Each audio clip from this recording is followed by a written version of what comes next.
سلام دوستان عزیز، این نوبت ویدیورالیکی ما درباره 5 کوههای بزرگترین جهان می باشد. میچیگان مساحتش 58100 کیلومتر کوادراتی می باشد.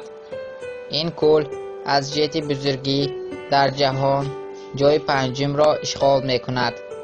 کوه میچیگان در ماتریک آمریکای شمالی جایگیر است، در شمال دولت ایالات متحده آمریکا.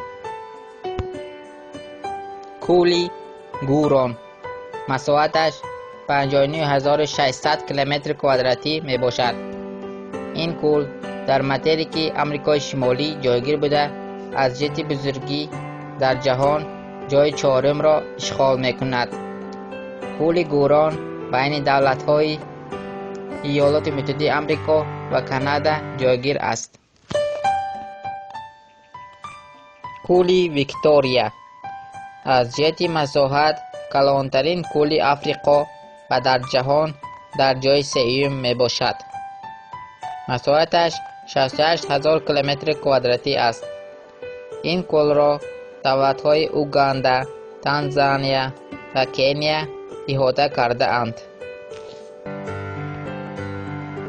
کوه بالایی مساحتش 82400 کیلومتر کوادراتی بوده در ماتریک آمریکای شمالی جایگیر است. این کوه از جهت بزرگی در جهان جای دوم را اشغال می کند. کوه بالایی در بین دولت‌های ایالات متحده آمریکا و کانادا جایگیر است. کاسپی مساحتش 371000 کیلومتر کوادراتی می باشد. کوه کاسپی را برهم می نامند زیرا آن خیلی بزرگ بوده آبش شور است. این کوه از جهت بزرگی در جهان جای یکم را اشغال می کند. کوه کاسپی در ماتریک اوراسیا جایگیر است.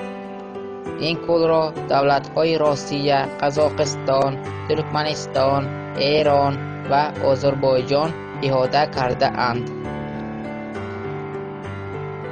با همین تمام دوستان، شخصانی که می خواهند فن گئوگرافی را به طور فاصلوی بیاموزند به رقمی 00930094 زنگ زنند.